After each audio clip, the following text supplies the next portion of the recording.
ఒక్క క్షణం రాధ మీద కోపంతో విక్రమ్ ఇంటికి వెళ్ళిపోయి ఉంటే దారుణం జరిగిపోయి ఉండేది రాధ విషయంలో.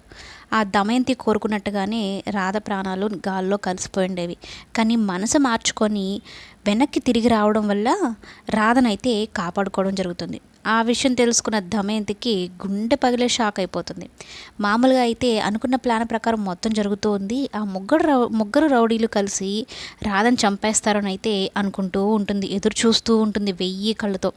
అయితే రాధ కూడా విక్రమ్ కోపంగా వెళ్ళిపోయాడు కదా, వాళ్ళ మామయ్య తనని మందలిచ్చాడని, ఇక రాధని బోనాలు సమర్పించొద్దు అన్నా కూడా బోనాలు ఎత్తి మరీ సమర్పించింది, ముడుపు కట్టింది, ఇవన్నిటి కోసం అని చెప్పని ఈ కోపంగా వెళ్ళుంటాడు. అయితే రాధ కోరిక రాధ చెప్తుంది, విక్రమ్ కోరిక విక్రమ్ చెప్తాడనమాట అమ్మవారికి. వీళ్ళిద్దరూ ఒకరి కోరికలు ఒకరు వ్యతిరేకంగా ఉంటాయి. అయితే వీళ్ళిద్దరు సంతోషంగా ఉండాలి, జీవితాంతం కలిసి ఉండాలి, సుఖ సంతోషాలతో దాంపత్య జీవితంతో కలిసి ఉండాలని అటు విక్రమ్ వాళ్ళ అమ్మ సునంద కోరుకుంటుంది, అలాగే ఈయన రామచంద్రయ్య కూడా కోరుకుంటాడు అనమాట. అయితే ఇక రాధను తిడుతున్నప్పుడు రామచంద్రయ్య వింటాడు, విని విక్రమ్ని తిడతాడు. ఇక ఆ కోపంలోనే వెళ్ళిపోదాం ఇంక ఇంటికి అన్నట్టు అనుకుంటాడు. కానీ అక్కడ అనుమానాస్పదంగా తిరుగుతున్న వాళ్ళ ముగ్గురిని గమనించుంటాడు అనమాట. ఎంతైనా పోలీస్ కదా, ఇక వాళ్ళ ముగ్గురిని గమనించుంటాడు. గమనించి ఏదో తేడాగా ఉంది, గుడికి ఇలాంటి వాళ్ళు ఎప్పుడూ రారు కదా, పద్ధతిగా ఉండేవాళ్ళే కదా వస్తారు, వీళ్ళు గడ్డాలు వేసుకొని వీళ్ళ చూపులు కంగారుగా ఉన్నాయి అన్నట్టుగా వెనక్కి వస్తాడు. అనుకున్నదే జరుగుతుంది. వాళ్ళ ముగ్గురు చూసి ఏమైతే డౌట్ పడ్డాడో అదే నిజమైందనమాట.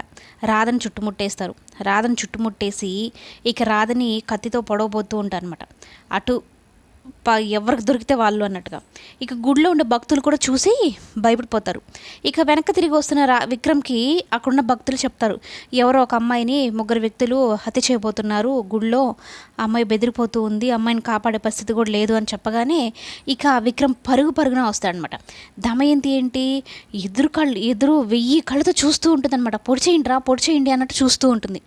అయితే కరెక్ట్గా ఒక రౌడీ రాధని పొడవబోతున్నాడు అనుకున్న టైంకి విక్రమ్ వచ్చి ఆ చేతిని పట్టేసి రాధనైతే కాపాడడం జరుగుతుంది. ఇంకేముంది, దమయంతి కళ్ళు చూడాలి, దమయంతి మొహం చూడాలి, ఆటోమేటిక్గా మైండ్ బ్లాక్ ట్విస్ట్ అయిపోయి ఆమెకి ఇచ్చి కాపాడేశాడు దీన్ని మరలా అన్నట్టుగా చూస్తుంటుంది.